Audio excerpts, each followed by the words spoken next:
तो मेरे पिछले वीडियोस में मैंने कई बार मेंशन किया है कि मैं जब किसी शो को देखता हूँ तो उसका मेनली रीज़न होता है कि उसकी स्टोरी बहुत अच्छी होनी चाहिए या फिर मुझे कोई स्पेसिफिक इमोशन फील होना चाहिए।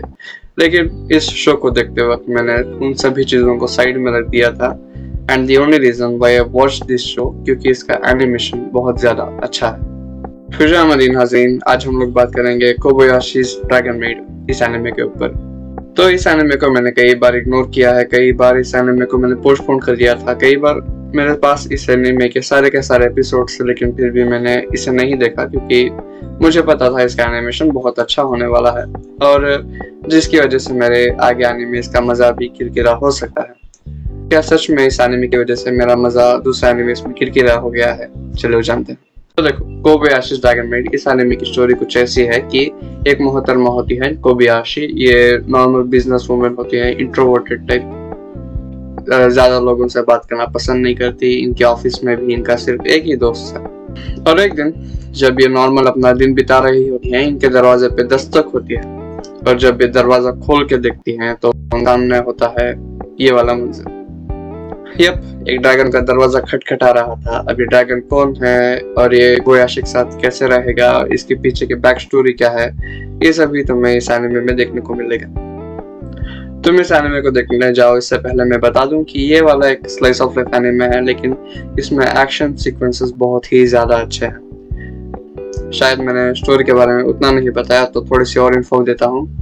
ये वाला जो ड्रैगन होता है इसका नाम होता है Toru. She was a female और ये कोबायाशी को एक पहाड़ पर मिली थी। बेसिकली टोरू तब इंजर्ड थी और कोबायाशी ने ही उसकी मदद की थी, जिसके बाद में टोरू, जो कि इंसानों से बहुत ज्यादा नफरत करती थी, वो कोबायाशी के साथ मोहब्बत करने लगती है और टोरू अपनी जिंदगी भर के लिए कोबायाशी के घर में नौकरानी का काम करने लगती है।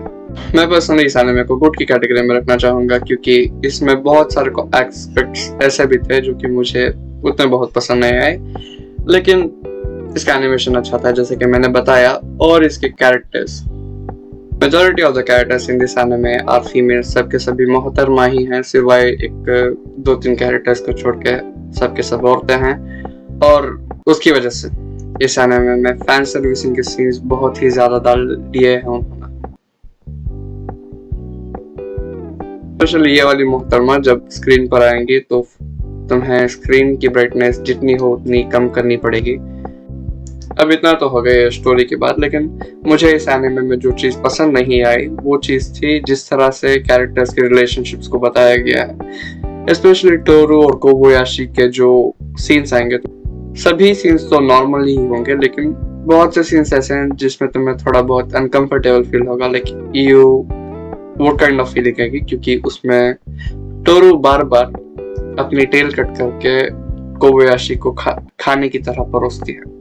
देखो, मैं तो एनिमे मेजॉरिटी पब्लिक प्लेसेस पे ही देखता हूँ, जब मैं ट्रैवल कर रहा हूँ या फिर किसी और एस्पेक्ट कहीं दूसरे टाइम पर। उस टाइम पर जब ऐसे फैन सर्विसिंग के सीन्स आएंगे तो आजू जो बैठे जो लोग हैं वो मुझे चप्पल से ही मारेंगे। तो अगर ये वाला जो रिलेशनशिप का पार्ट में दूसरी जगह रख दो तो इसका एनिमेशन बहुत ही ज्यादा क्यूट और बहुत ही ज्यादा अच्छा है। कुछ एका दुका एक्शन सीन जो तुम्हें देखने को मिलेंगे इस एनिमे में, वो वन पंच मैन के पूरे थर्ड सीजन से बेहतर हैं। तो इस एनिमे में कॉमेडी सीन्स भी बहुत ज्यादा हैं। वो हर टाइम काम नहीं करते, लेकिन जिस टाइम वो काम करेंगे तुम्हें हंस के पेट में जरा शुरू हो जाएगा। तो अगर इस वीकेंड फ्री हो, अपनी गर्लफ्रेंड के साथ कुछ देखने का प्लान है या फिर अपने दोस्तों के साथ कुछ देखने का प्लान है, go ahead for this anime, it is very good. तुम्हारे दोस्त इसे देखकर पक्का बहुत खुश होंगे। That's it for the video.